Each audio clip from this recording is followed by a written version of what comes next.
2021, we cannot hide from the fact that something is very wrong. Now, what part of life could you be talking about, Dave? Well, specifically, I'm talking about the financial system.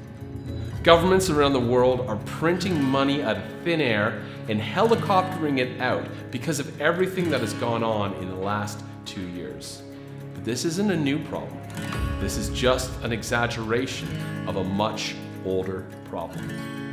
One that has already got a lot worse in 2008 when governments in North America and Europe started something called quantitative easing, where they ran different experiments on printing money and injecting it into the system to keep it propped up. Here's a funny little analogy.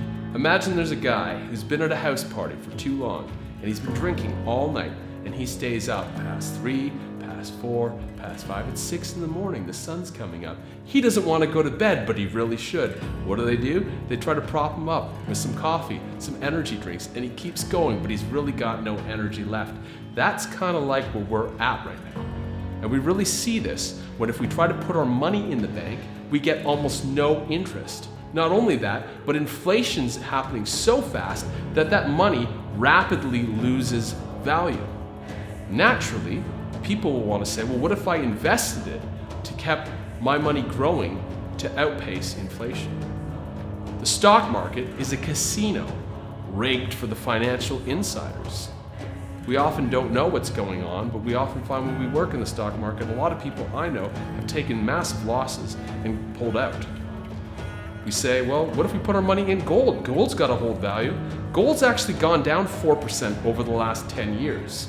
So despite us thinking gold has value because it's a precious metal, that doesn't seem to be the case. Then, of course, there's cryptocurrency.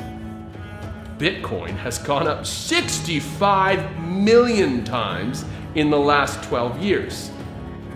That means if you put in $1 in 2009, you would have $65 million. Yet everybody last year went nuts when it only went up a mere 6 times. And it has spurred this huge mass adoption of Bitcoin where everybody is trying to get in. The postman comes and he's talking about Bitcoin. Your uncle that shows up at the family dinner who's 10 years behind the latest trends is talking about Bitcoin. You're out for a walk and that lady who's 67 years old, always walking her poodles, she's talking about getting in on Bitcoin.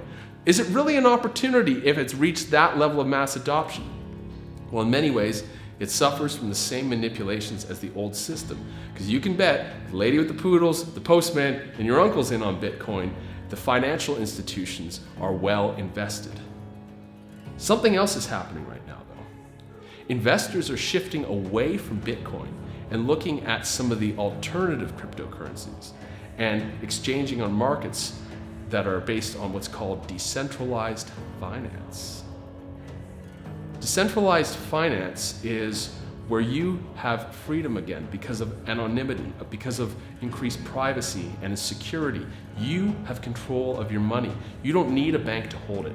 Recently, my partner had some transfers that I had sent her, and the bank actually locked her account out of nowhere. She couldn't get in, she couldn't send money, she couldn't receive money, she couldn't do anything, and she had to send them a whole bunch of documents. And they were basically saying, well, we have the authority to do what we want.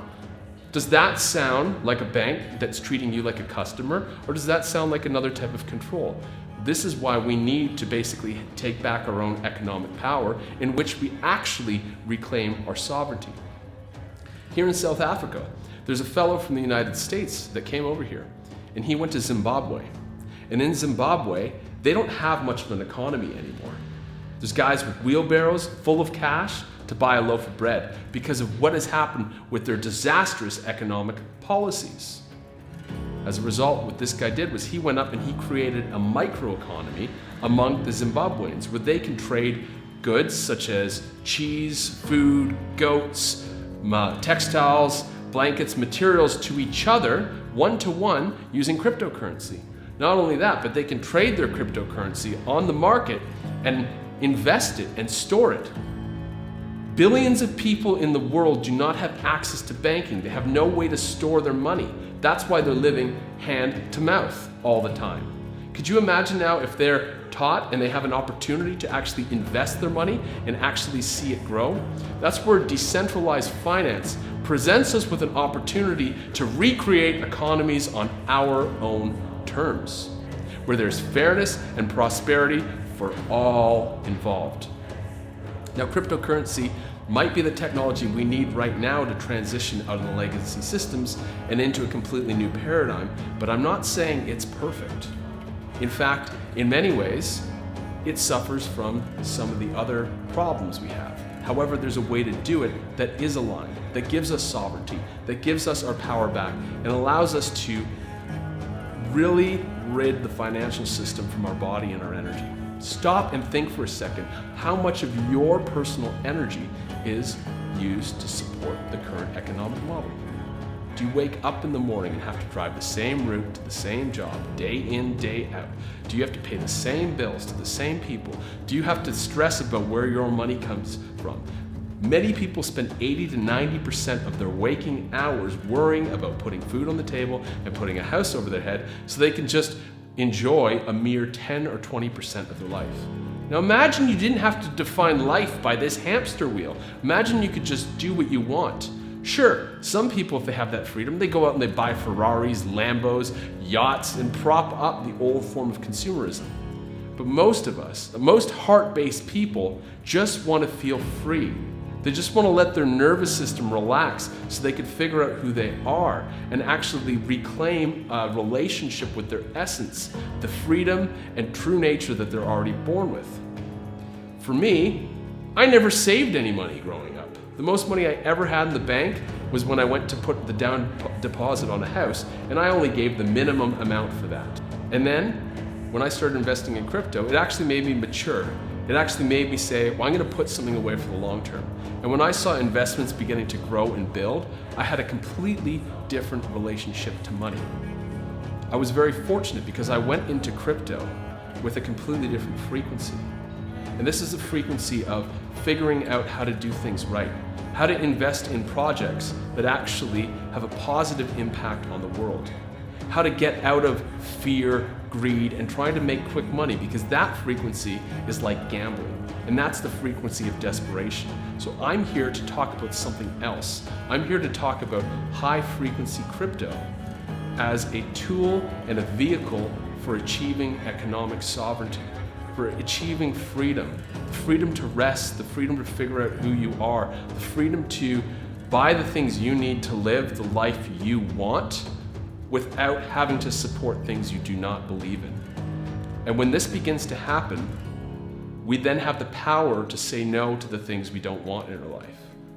We have the ability to vote very powerfully for the things that we do want. So, I've gone and put together a workshop called High Frequency Crypto. You can find the link to that in the description, as well as some other resources that I'm putting together with regards to high frequency crypto. And this really gives you the power. You're in control of your own money, your own privacy, and your own power to find your freedom, to liberate yourself. I don't want any of that. If anybody says, I want your money, it's probably a scam. So just remember that. Thank you very much.